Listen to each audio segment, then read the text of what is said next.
여러분들 중에는 영화 타이타닉이라는 영화를 보신 분들이 계실 겁니다. 참 저도 보았는데 2번 보았어요. 감동적인 영화입니다. 주인공 2 젊은이의 러브 스토리도 아름답지만은 이 영화에는 감동적인 장면들이 참 많이 나옵니다. 축구 경기장 하나가 국제 축구 경기장이 110m예요.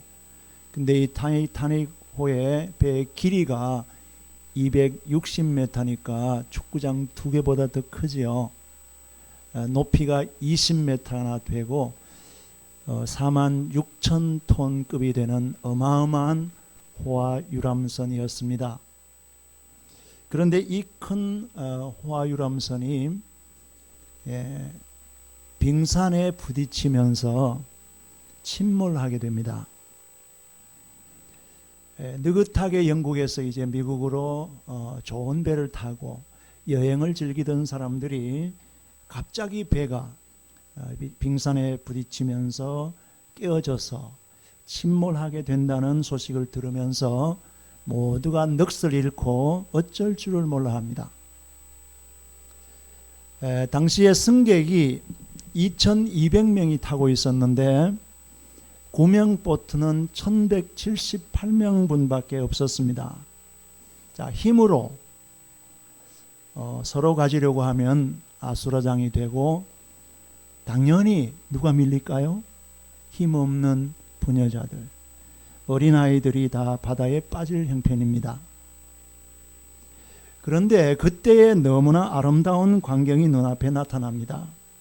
나는 그때 보면서 나 바이올린 좀 배워봤으면 좋겠다 이렇게 했는데 7명의 악사들이 바이올린을 연주합니다.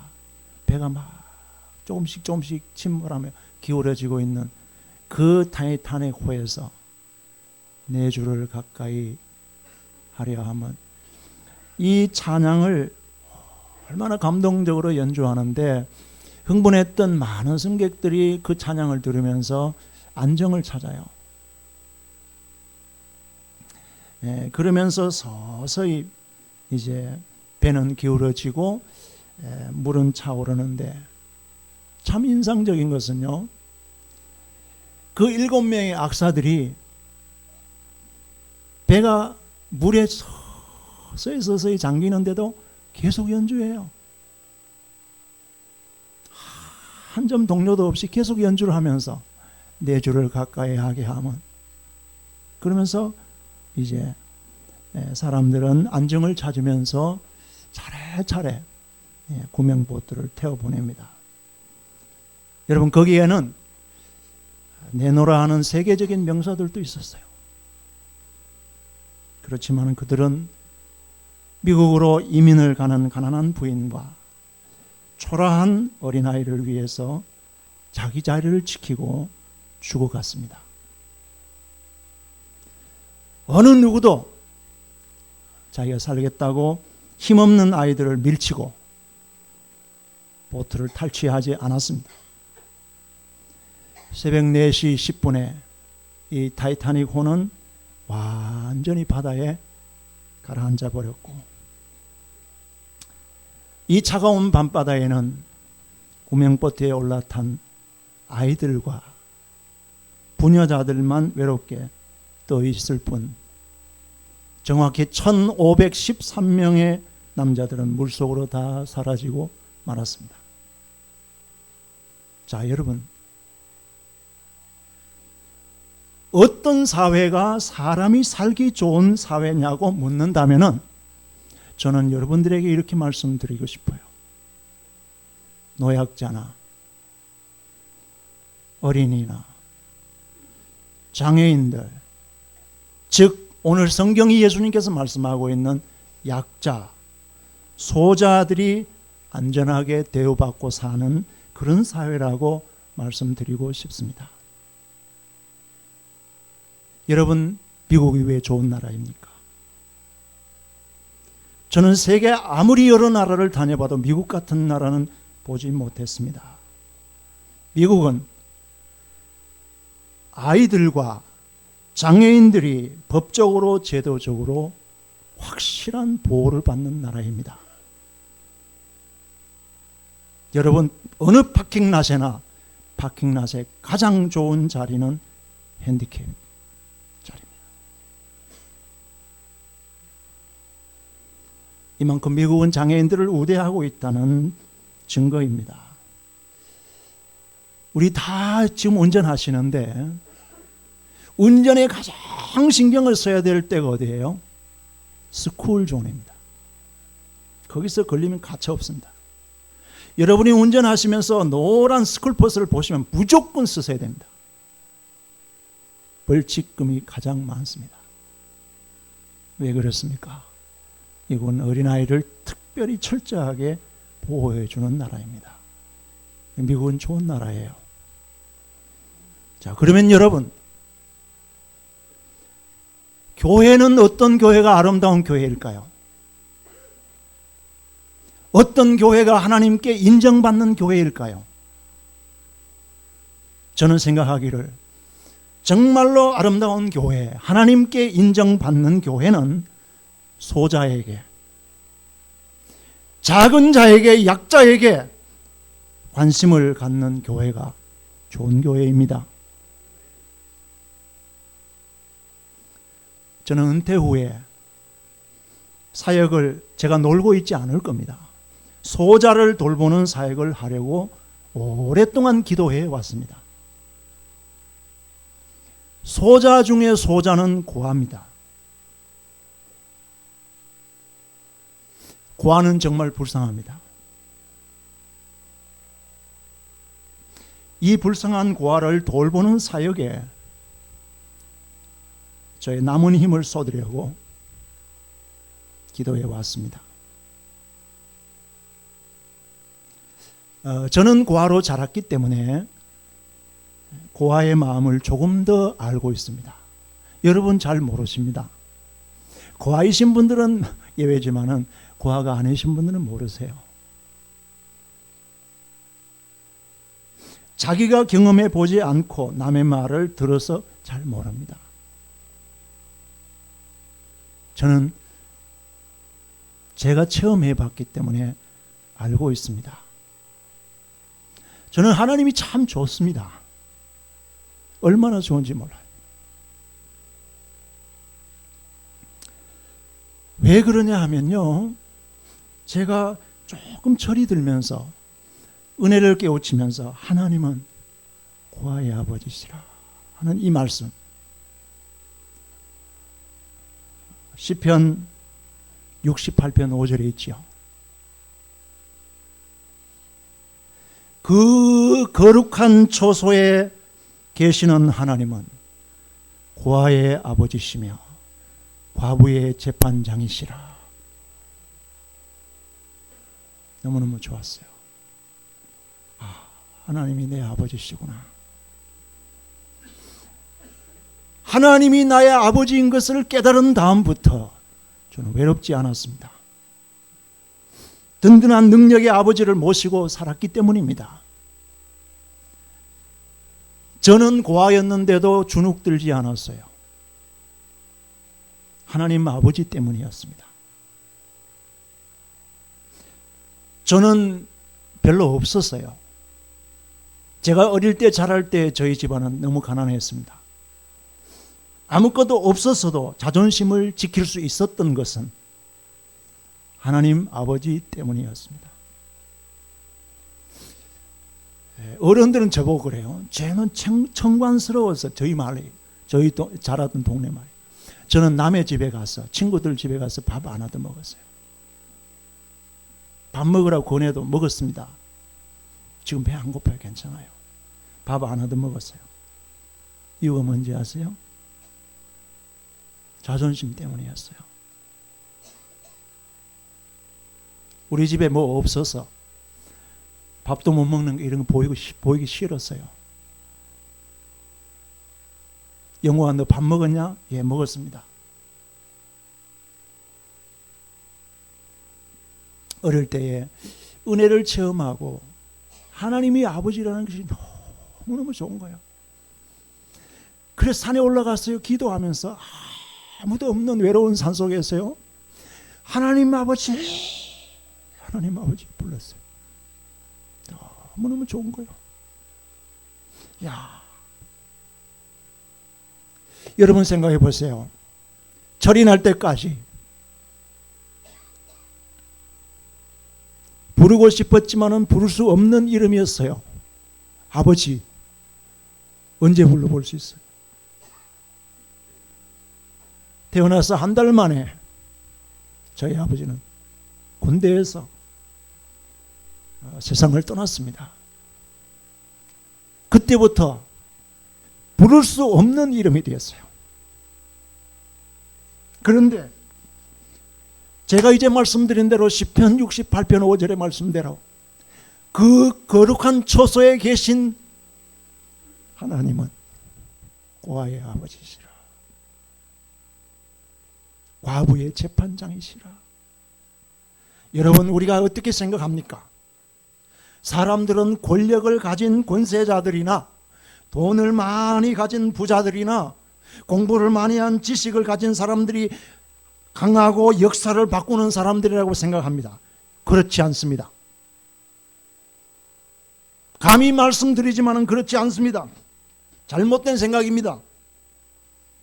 알고 보면 가장 강한 사람은 고아와 참 과부입니다. 왜? 하나님이 그 뒤에 계시기 때문입니다. 그래서 여러분, 실수로라도 고아나 과부를 함부로 하면 복받지 못합니다.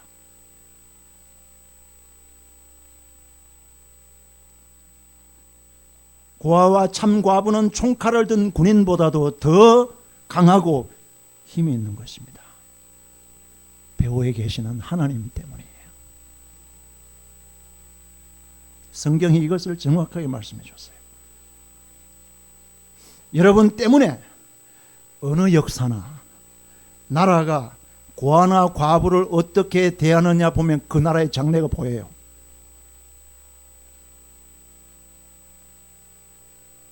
그 나라의 운명이 어떻게 결정되는지 아세요? 가장 불쌍한 이 고아와 과부들을 어떻게 대하느냐, 어떤 정책을 펴느냐에 따라서 그 나라의 운명이 좌우되는 거예요.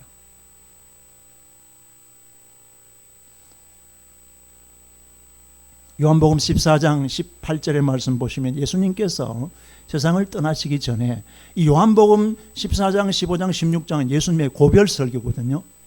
세상을 떠나시면서 남겨놓은 제자들에게 주시는 말씀인데 14장 18절에 뭐라고 그랬어요? 내가 너희를 고아와 같이 버려두지 아니하고 다시 오리라. 예수님이 왜 이 말씀하실까요? 이 세상에서 가장 불쌍하다는 것을, 고아가 가장 불쌍하다는 걸 아시고 우리를 뭐라고 말씀하세요?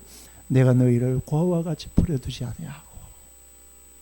여러분, 고아는 부모가 없는 이 땅의 가장 불쌍한 자의 대명사예요. 세상에 뭐니 해도 부모가 없는 아이들이 가장 불쌍합니다. 여러분 한번 생각해 보셨습니까? 엄마의 품만 있으면 그 아이에게는 모든 것이 다 있는 거예요. 엄마의 품이 없다면 사실 아이들은 죽은 것이나 마찬가지예요.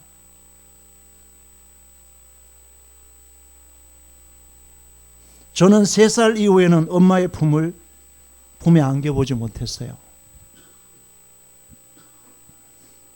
사실 엄마의 품이 없으면 아이들은 죽은 것이나 마찬가지입니다. 물론 저는 좋은 사랑의 할머님 때문에 잘 성장할 수 있었죠. 하나님 은혜로. 여러분, 제가 감히 말씀드리지만 고아로 자라지 않은 분들 하나님께 깊이 감사하시기 바랍니다. 우리 엄마, 우리 아버지, 여러분 아무리 여러분 생각에 만족하지 않는 부모님이라 하더라도 고아가 아닌 것을 감사할 수 있기를 바랍니다. 이 땅에 가장 서럽고 슬프고 아픈 사람들이 화입니다. 그래서 우리 주님이 이 사람들을 소중히 여기는 거예요. 여러분, 우리가 신앙생활 하면서 예수님이 뭘 생각하시고 예수님의 눈이 지금 어디로 가는지를 볼 줄 알아야 돼요. 근데 예수님 눈이 어디로 가세요? 소자를 찾아가세요. 약자를 보고 계세요. 힘없다고 막 억울하게 하시면 안 됩니다. 하나님께 혼나요. 오늘 성경 보시면 우리 주위에 고아와 과부를 두신 것은 우리가 그들을 어떻게 대하며 사느냐, 나중에 저와 여러분들이 나중에 하나님 앞에 갔을 때에, 하나님 앞에 섰을 때에 주님께 재판받는 제도가 되는 거예요. 이렇게 생각하셨습니까? 뭘 가지고 재판하세요? 오늘 정확하게 우리에게 말씀해 주시고 있지 않습니까? 너 소자 어떻게 돌봤지? 너 소자 어떻게 대했지? 이걸 가지고 재판의 근거를 삼는 거예요. 여러분, 고아원을 세워야 됩니다. 저희 집사람은 50년, 반세기 전에 벌써 장인 장모님 계실 때에 저 중학교 국민학교 다닐 때 고아원을 시작해서 아직도 하고 있어요. 아직도 고아들이 있어요. 한국은 복지가 잘 되어서 정부에서 다 잘 도와줘요. 챙겨줘요. 신경 쓸 거 없어요. 그러나 고아원하고 있어요. 성경을 보시면 예수님께서 예수님 자신과 동일시한 게 두 가지가 있어요. 잘 아셔야 돼요. 예수님 자신과 이 아이덴티파이에서 동일시한 것. 그게 뭐냐면요, 하나는 소자, 하나는 소자. 오늘 말씀이에요. 하나는 뭐겠어요? 교회예요. 바울이 교회를 열심히 비판했습니다. 여러분 다 아시는 것처럼 대제사장에게 공문을 받아서 예수 믿는 교회 교인들을 전부 잡아서 처형시킬 특별한 공문을 받아서 저 사도행전 보세요. 어디로 가요? 다메섹. 그 다메섹은 지금으로 말하면 터키의 다마스커스를 말하는 거예요. 교인들이 예루살렘에서 비박이 너무 심해지니까 멀리 피해서 터키까지 갔습니다. 그런데 그 소식을 듣고 저 터키에 있는 그리스도인들까지 잡아와야 되겠다. 이렇게 해서 대제사장에게 체포영장 받아가지고, 요즘은 말하면 체포영장이에요. 가다가 다메섹에 가까이 왔을 때 어떤 사건이 일어납니까? 정오의 빛보다도 더 밝은 빛이 바울을 내리쬐면서 꼬꾸라 떨어지죠. 말 위에서 꼬꾸라 떨어져서 땅에 쓰러져서 뭐라고 해요? 하늘에서 큰 우레 같은 소리가 들리는데 뭐예요? 사울아, 사울아, 너가 왜 나를 핍박하느냐?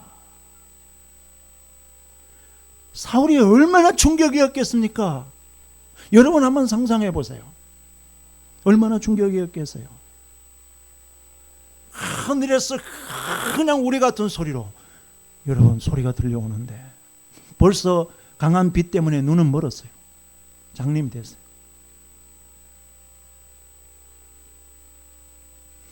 너가 왜 나를 비박하느냐? 가시채를 뒷발질하는 것이 너에게 참 괴로움이구나. 주님 누구시죠? 주님 누구십니까? 땅에 엎드려 기면서 그 소리에 바울이 이렇게 말했잖아요. 들려온 소리가 뭐였어요? 나는 너가 핍박하는 예수니라. 바울이 언제 예수님을 핍박했습니까? 바울은 교회를 핍박했습니다. 그런데 예수님 뭐라고 그랬어요? 너는 나를 핍박했다 그랬어요. 뭐를 말씀합니까? 교회와 예수님은 같다는 말이에요. 소자와 예수님은 같이 말씀하셨습니다. 여러분 오늘 말씀 보시면은 말세되어질 일을 우리 주님께서 말씀해 주시면서 말세의 마지막 때에 어떻게 해서 상받고 어떻게 해서 멸망받는 거 말씀하셨어요. 심판받는, 심판의 가장 중요한 기준이 있어요. 상급의 기준이 있어요. 뭘 했어요? 소자를 잘 챙겼더니. 사람들이 무시하고 사람들이 시시하게 여기고 사람들이 아무 관심도 두지 않았던 이 소자를 돌보았더니 천국에서 뭐라고 그래요? 너희는 내가 줄일 때 먹을 것을 주었고. 선생님, 주님, 언제 주님이 그러셨는데요? 예수님 뭐라고 그랬어요? 이 소자 하나에게 한 것이 곧 나에게 한 것이니라. 너희는 내가 헐벗었을 때 옷을 입혀주었고. 주님 언제 그러셨는데요?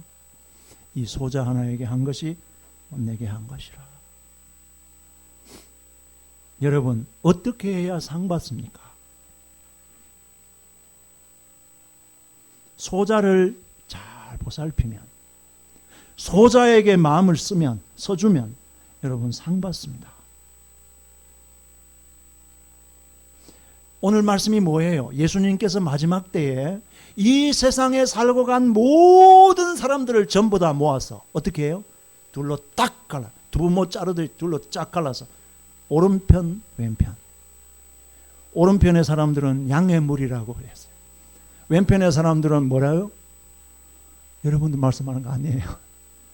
걱정하지 마세요. 염소의 물이라고 얘기하면서 거기서 이제 이 말씀하시는 거예요. 양의 편에 선 사람들에게 너희는 내가 줄일 때에 먹을 것을 주었고 내가 헐벗었을 때 입혀주었고.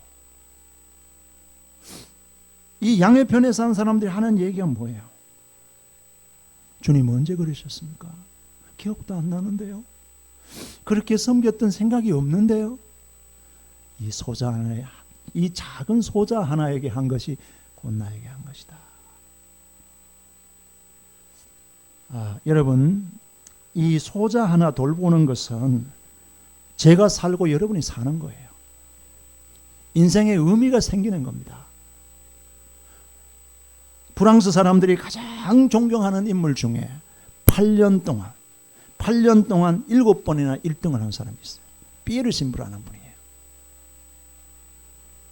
프랑스 사람들이 가장 존경하는 이 피에르 신부는 빈민 구호 공동체인 엠마우스 공동체를 창설한 분입니다.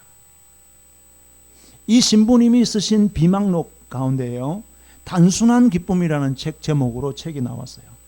거기에 이런 내용이 나옵니다. 어느 날 한 청년 신사가 자살 직전에 저희를 찾아옵니다. 가정 문제, 경제 파탄, 사회적인 지위 다 잃고 이제 나는 더 살 필요도 못 느끼고 죽어야 되겠습니다.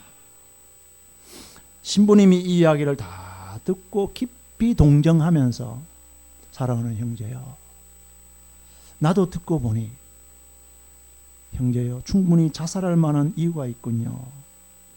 나도 그렇게 되었다면, 일이 그렇게 되었으면 살 수가 없겠습니다. 자살해야 되겠습니다. 그러면서 사랑하는 형제요, 죽기 전에 나를 좀 도와주시고 그 다음에 죽으면 안 되겠습니까? 예, 신부님, 제가 뭘 도울 게 있어요? 어차피 죽기 전에 죽을 건데, 죽기 전에 신부님 필요하다면 제가 얼마간 신부님 돕도록 하시오.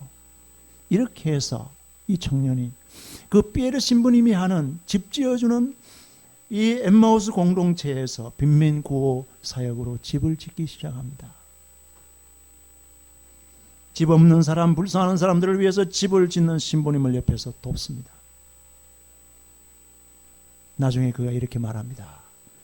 신부님께서 내게 돈을 얼마 주었든지 혹은 살 수 있는 집을 지어주셨다면 저는 아마 자살하고 없을 겁니다.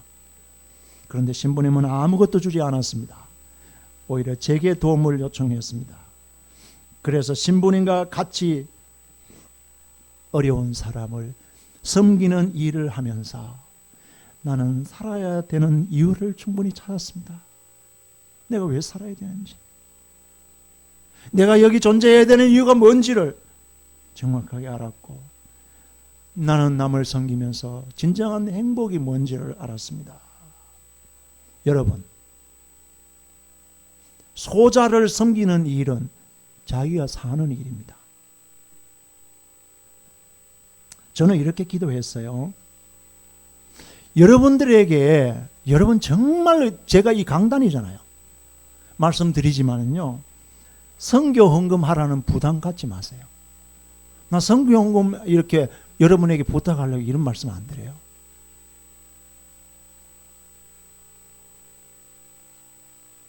저는 기도하면서 어떻게 기도하는지 아십니까? 하나님, 어디에 저보고 하나님이 사랑하는 아들아, 내가 내 사랑하는 아이가 저기 하나 있는데 네가 가서 좀 도와줘야 될 형편에 있다. 너가 가서 좀 도와주거라. 이렇게 심부름을 시키시면 제가 심부름꾼으로 가서 딜리버리 할 생각을 가지고 기도하고 있어요. 10불, 20불 모아서 밥 못 먹는 아이들에게 밥 먹이고, 돈 없어 공부 못하는 아이들 공부할 수 있도록 장학금 뒤에서 도와주고, 그거 하려고 하는데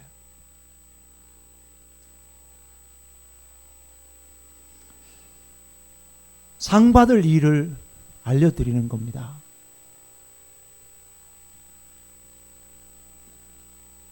그러면서 교우님들에게 영적 입양을 권하려고 그래요. 영적 입양이 뭐냐면 여러분 집에 아이 하나 둘을 입양하라는 말씀이에요. 집에 데려오라는 얘기는 아니에요. 목사님 지금 나이가 몇인데 지금 애 데려와서 또 무슨 고생하시라. 그게 아니고 마음으로 입양하라는 거예요. 그 아이의 이름을 적어놓고 그 아이의 영혼을 위해서 하나님 앞에 기도해 주면서, 그 불쌍한 고아가 예수를 알지 못하는 생명이면은 시시때때로 편지를 쓰면서 기도하면서 예수님의 복음을 전해주고, 그 아이가 밥을 먹지 못하면 밥 먹는 일을 도와주고, 그 아이가 돈이 없으면 학교를 못 가면 공부할 수 있도록 뒤에서, 여러분 제가 필리핀이나 미얀마나 다 조사를 많이 했어요. 캄보디아도 다 확인했고요.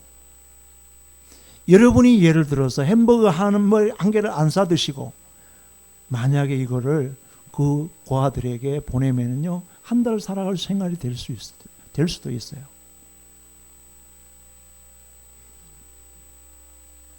바울이 뭐라고 그랬어요? 디모데를 향해서 너는 내 믿음의 아들이다. 바울은 독신주의 아니에요. 결혼 안 했는데 무슨 아들이 있습니까? 그런데 뭐라고 했어요? 믿음으로 내가 너를 낳았다.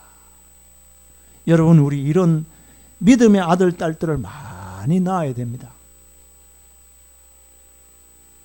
마태복음 18장 5절 말씀에 누구든지 내 이름으로 이런 어린 아이 하나를 영접하면 나를 영접함이니. 여러분, 신앙의 세계는 눈에 보이지 않습니다. 신앙 눈에 안 보이죠. 믿음 눈에 안 보이잖아요. 그런데 하나님께서 안전장치를 우리에게 딱 마련해 놓았어요. 그게 뭐냐 하면 눈에 보이는 사람을 통해서 내가 하나님을 어떻게 섬기고 있는지를 알도록 만들어 놨어요.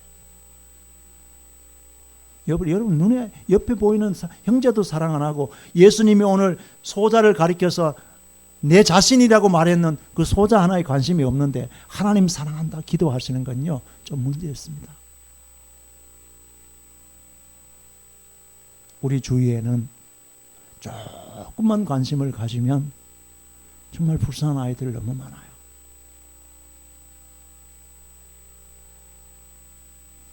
수년 전에 단기 선교를 가서 캄보디아에서 베트남으로 가는데 나룻배를 타려고 그 선교사님하고 나갔는데요,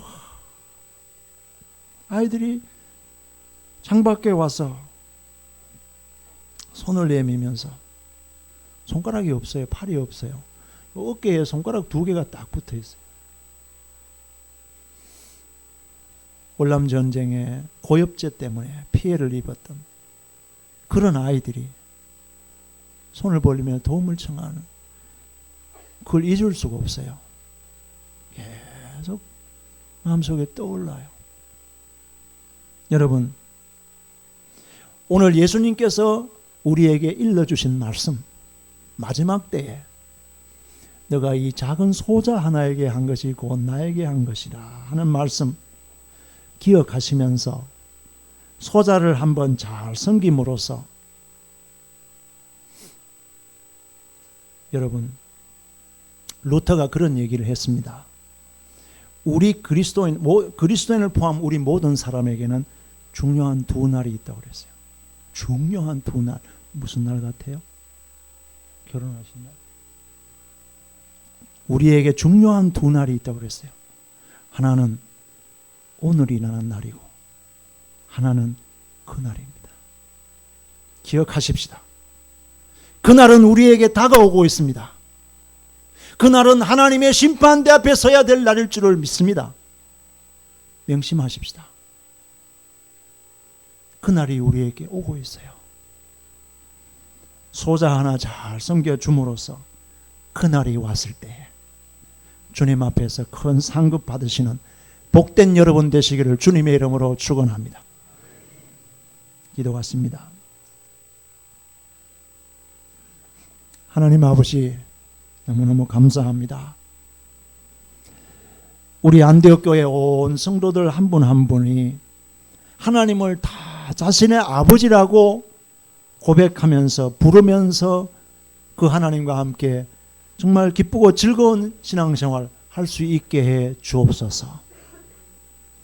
예수님이 오늘 말씀하신 대로 이 소자 하나에게, 보잘것없는 약자, 정말 아무도 관심 가져주지 않는 이 불쌍한 소자 하나에게 한 것이 곧 내게 한 것이니라. 우리 성도님들 기억해서 정말 주님 앞에 서는 그날이 오기 전에 소자를 돌보면서 챙기면서 복받는 귀한 성도들 다 되게 해 주옵소서. 예수 그리스도의 이름으로 기도하옵나이다. 아멘.